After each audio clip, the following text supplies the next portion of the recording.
How would you like a free tool, completely free, that can help you analyze the census data of your ancestors? We're going to talk about that right after this.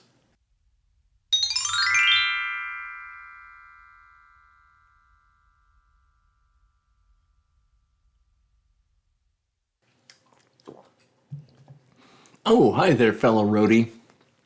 Thanks for joining me for this video. I'm so glad that you're here with us, and this is going to be a good one. So, before we get started, make sure to hit that like button down below and subscribe. That will let me know and let YouTube know that these are the kind of videos you like to see and you would like to see more. Thanks, I really appreciate it. So, okay, what is this tool that's going to help you out? Well, it's a cat. Yes, C-A-T. That's what I said, cat. Okay, so it's not the little fluffy, cute little animal pets that we have.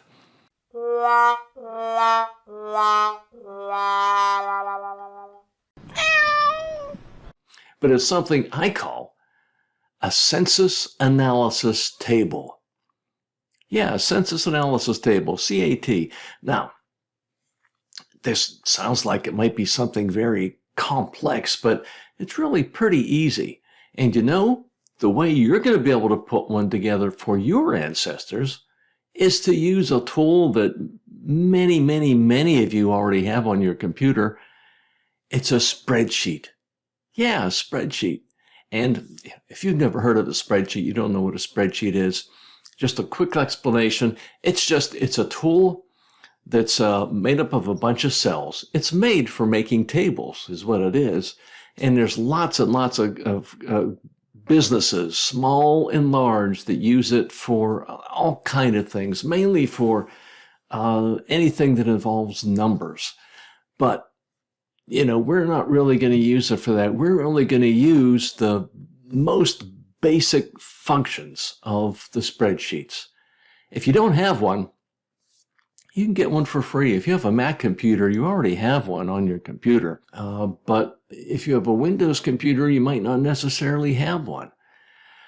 Excel, Microsoft Excel, is the name of the spreadsheet that's the most famous and the most widely used. Now, if you're like me, I thought up until just a few months ago, you had to pay the big bucks to get Microsoft Excel. I just got a new computer last year and I actually got a fairly good deal on a year's worth of subscription to Microsoft Excel, which includes, their word processor, Word and PowerPoint and, a few other things. And that I paid about $50, but it's normally about $70 a year, I think. Now, you don't have to do that. You don't. If you want to get Microsoft Excel, there is a free version of it. This isn't something hinky. This is on the up and up. And I put a link in the description below of another video that someone else did. This guy is not a genealogy YouTube channel. He does videos about tech stuff. But he will tell you, you follow that YouTube video, and he will tell you how to be able to use Excel, that spreadsheet, for free.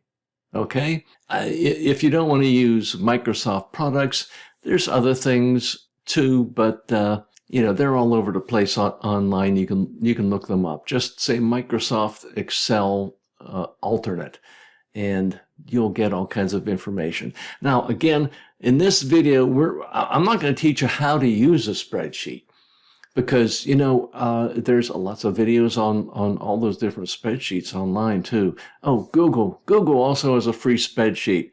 That's a big one. Google Sheets, they call it. So, yeah, you can easily find one of these free ones online. And believe me, spreadsheets can be very complex. But we're just using the basic functions. I mean, there can be tons and tons and tons of different things you can do with a spreadsheet, but we're not going to touch the vast majority of the things you can do with a spreadsheet. Believe me, this is not going to be hard, and it's going to be so useful to you. So let's go on over to the computer and I'll show you a cat. Okay, here we are. Here is a cat, a census analysis table that I have done for one of my ancestors. Now, what I do with these. Now, I should start off by saying that I did not invent this. There are some other people who are using spreadsheets to analyze genealogy data, including census data. Although I've been using these tables for a long time, probably 25, 30 years. And it's only until fairly recently I've seen a few other people using spreadsheets in genealogy analysis, for census information. Now, but no one does it quite like I do it. They do it in a different way. And this is the good thing about these tables. They're so flexible. There's any number of things you can do with them. But I just wanted to get that out there, that I didn't really invent this. I haven't seen anybody else calling them census analysis tables. But this is just the way I do it. You can adapt it any way you want. I would suggest that you do it like I do it to start off, and then you can make any adjustments to it that you want. Now, what I do is I make one of these tables for one certain family group. Now you see a little variation on that a little later here, but in this case, this is a table for Jacob Peter Mayer and Regina Schmidt Mayer. See, they were born in the mid-1800s and passed away in the early to mid-1900s. So, you can see what I've done over on the far left column there is a name column. So I have a header there. I have a name for the people. Then for each, I have a column for each census year. In this case, 1900 through 1940. Now, I know from other research, and you might not know this going into it, you might have to make educated guesses until you find the information. But I know this couple got married in 1888. So I would normally start with the first census after they got married. But in this case, because they got married in 1888, the first census after they got married was in 1890. And remember, 1890 census, what is it, 99.8% of that census was lost in a fire. So you can pretty much assume that those records are not there. So I had to start with 1900, where they had already been married, in this case, for 12 years. So I put the year of the census, you can see 1900, and then I put the address of where they were living, if that census gives specific address information. Not all of them do. It's only until the later times they actually put an address. Well, actually, in this case, in 1900, they just put the name of the street, 6th Street in Duquesne. Now you can see in the subsequent columns, 1910, 20, 30, 40, it's all at the same address, but in this case, starting in 1910, they actually put the specific address. In this case, 16 South 6th Street in Duquesne, Pennsylvania. Yes, that's how you pronounce it. I know some people pronounce it Duquesne, but that is certainly wrong. Duquesne, Pennsylvania. It's where I went to elementary school and went to church when I was a youngster. So anyway, we have the columns, one column for each census. Okay, let's look at 1900 here. See at the top I have Jacob Mayer, and I put in each of their blocks there, in their cells as they call them in spreadsheets. I just put that he is a male, 43 years old, and the head of the household.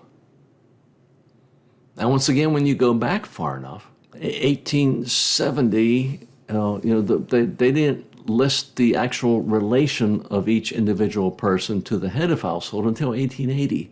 So we have that information here. So Jacob Mayer, he's a male, 43 years old, head of household. And I just put all his information in green. I just did that for me to be able to more easily see things. And you'll see especially why when we get down to Jacob's wife. You see, I have her color-coded in yellow or beige. I'm not sure exactly what you'd call the color. I think I'd call it sort of a darkish yellow. But what I do is, if there are variations in the way they gave the name in each census, I will show that. For example, here, okay, Regina, which is really what she really went by, is you can see in the census, it listed her as Regina in 1930 and 1940. Now in 1900 and 1920, she's listed as Virginia. And then in 1910, she's listed as Virginia. And I do this intentionally because, sometimes there could be a different wife that pops up in the census. Now, how do I know, just looking at this? See, I'm looking across 1900 through 1940 census. See, this is one of the great things about these tables. So how do I know Virginia is actually his wife? Well, I know that this is Jacob Mayer, the guy I'm looking for. So I look at Virginia, who's listed as 32 years old in 1900. 1910, this Virginia, she's listed as 44 years old. Uh-oh. Is that a problem? Well, because of the way they did the ages in the censuses, they had a particular census date. Doesn't matter when your birthday was. It could have been a month earlier, could have been 2 months earlier, but they want to know how old you were on that particular census date. Or sometimes they asked that how old were you on your last birthday? Well, your last birthday could have been 11 months ago. So you're just about ready to turn a year older. So certainly these ages can be off by a year. In this case, it's off by 2 years. Now, I don't know why, but I know that ages aren't always necessarily given exactly accurately. But okay, still going back, how do I know that Virginia is Jacob's wife, Regina? Well, okay, we go to 1920. See, his wife was listed as Virginia again. And then in 1930, listed as Regina. 1940, listed as Regina. So if you look at the ages, going from 1900 on, we have 32, 44, 54, 64, 73. Now, looking at this, like I said, they can be off by a little bit, these ages, but actually looking at 1900, well, maybe the age of 1900 wasn't given accurately. Maybe that should have actually been like 34, because all the rest of them are, in this case, 10 years apart, except from 1930 to 1940, 9 years. But like I said, they could always easily, even if given accurate ages, could actually be 1 year off. So I feel certain that the name as written in these 3 different ways during these census records are all the same woman. And that's why I colored them all the same color. So I could very easily at a glance see that. Okay, let's go back to 1900. Then, of course, you see the children listed. Dora, female 10 years old. Lawrence, male 7 years old. Walter, male 4 years old. Wilbert, male 2 years old. And then you look further down. Wow, that's actually kind of cool. You have the father-in-law, Matthias Smith, male 73 years old, the father-in-law. And also the mother-in-law, Elizabeth Smith, female 64 years old. You look over in 1910, you see the father-in-law is still with the family, and he's 10 years older in 1910 than he was in 1900.